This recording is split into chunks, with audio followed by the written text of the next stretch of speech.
Hello friends, मैं पुनीत शर्मा, आप सबका दोस्त, आपका स्वागत करता हूं अपने चैनल पर।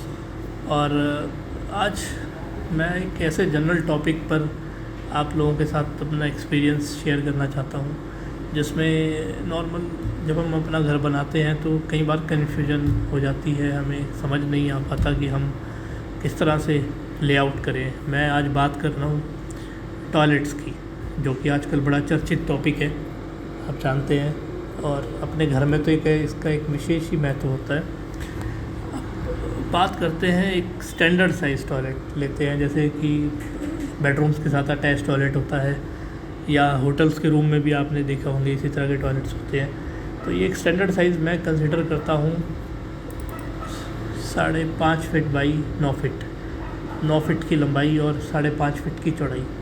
तो पहले तो हम सोचते हैं डिफरेंट एंगल से कि इसकी एंट्री अगर छोटी दीवार से है, लेट्स सपोज कि 5.5 फीट वाली दीवार की तरफ से अगर डोर की एंट्री है तो इसका लेआउट किस तरह का हो। जैसे हमने आपको दिखाया है ऑप्शन 1 में हम रख सकते हैं इस तरह से एक लेआउट।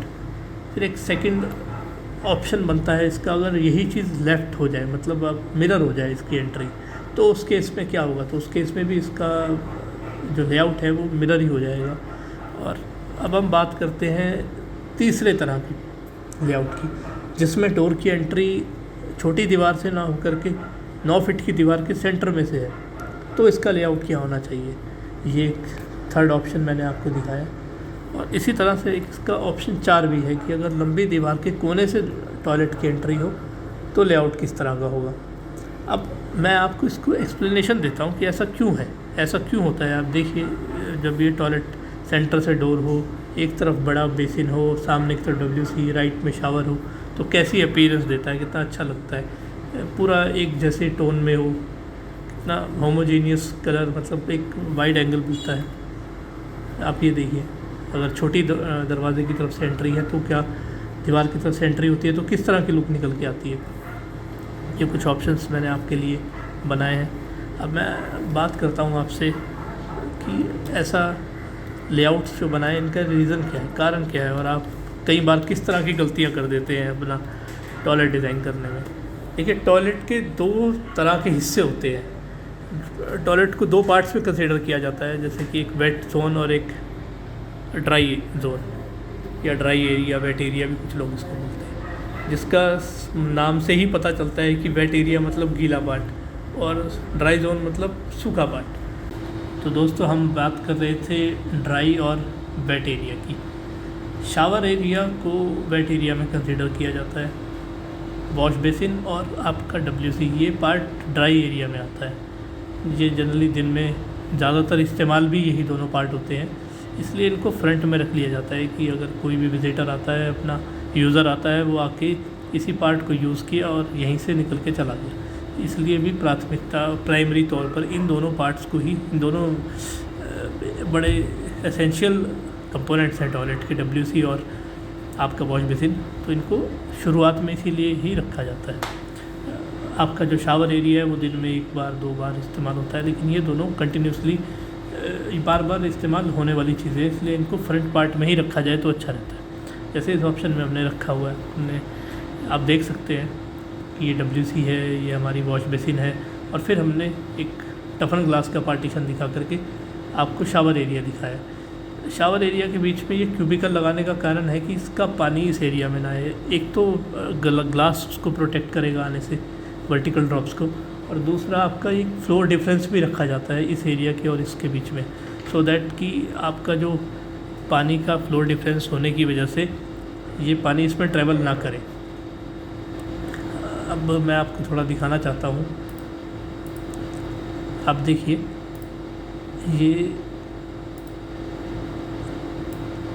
ये जो पार्ट है हमने जो दिखाया आपको ड्रॉप एरिया, एक हमने ये ड्रॉप एरिया मार्क करके दिखाया आपको। इधर वाले पार्ट से ये वाला पार्ट का एरिया नीचे रहेगा ½ इंच, और इससे ये वाला पार्ट ½ इंच रहेगा, ताकि पानी इधर से इधर ट्रैवल ना करे और इधर का पानी इधर ट्रैवल ना करे। तो आई होप कि आपको ये लेआउट समझ में आया होगा। इसमें आपका वेंटिलेशन विंडो आपकी यहाँ पर हो सकती है, इस जोन में आप अपनी विंडो प्लेस कर सकते हैं। मिरर पार्ट आपका यहाँ पर आ सकता है, ये आएगा ही बेसिन के पीछे। गीज़र आप अपने WC के ऊपर प्लान कर सकते हैं। बाकी अब चलते हैं सेकंड ऑप्शन की तरफ। अभी हमने ऑप्शन 1 देखा, इसी तर्ज पर ऑप्शन 2 भी बना हुआ है। इसमें आप देखिए डोर की लोकेशन चेंज है। लोकेशन चेंज होते ही हमारा जो इसका लेआउट है वो भी चेंज हो गया है और अपोजिट दीवार पे आ गया है। मतलब एक तरह से उसकी मिरर इमेज हो गया पहले वाले ऑप्शन की ही। तो इसमें एक चीज़ है कि आपका, अगर आप देखेंगे, नोटिस करना चाहें आप, तो आप देखिए इसके जितने फिक्सचर्स हैं हमने सारे एक ही दीवार पे रखे हैं, ताकि आपकी पानी की लाइन भी एक ही दीवार पर चलेगी। आपका सारा जो पानी का लाइन है सब एक ही दीवार पे चलेगी जितना भी। इसके बेनिफिट क्या होंगे? इसके बेनिफिट ये होंगे, एक तो आपकी पाइप की लेंथ कम होएगी, तो आपका खर्चा कंट्रोल होने लग जाएगा। सेकेंडली, ये सारी दीवारें आपकी फ्री होंगी, बाकी 3 दीवारें, जिसकी वजह से क्या होगा कि आपका जो सीलन के चांसेस है वो भी कम हो जाएंगे, क्योंकि आपकी पानी की पाइपलाइन एक ही दीवार पे चल रही है। कल को अगर पानी कहीं से लीकेज होता है तो आपकी 3 दीवारें बची हुई हैं उससे, एक ही दीवार पे। इस तरह के ऑप्शन के बड़े स्ट्रेट फ़ायदे होते हैं ये। अब आपको ये मेरा आइडिया मुझे लगता है अच्छा लगा होगा। तो अभी हम चलते हैं अपने नेक्स्ट थर्ड ऑप्शन की तरफ। थर्ड ऑप्शन में हमने डोर की लोकेशन को बड़ी दीवार की तरफ से किया है, सेंटर की तरफ से। अब इसमें अगर आप देखेंगे, इसका एक नुकसान ये है इस वाले ऑप्शन का कि इसमें आपको पाइप लाइन तकरीबन इस दीवार पे लानी पड़ी और इस दीवार पे भी लेके आनी पड़ी, हो सकता है इस तरह से लेके आनी पड़ी।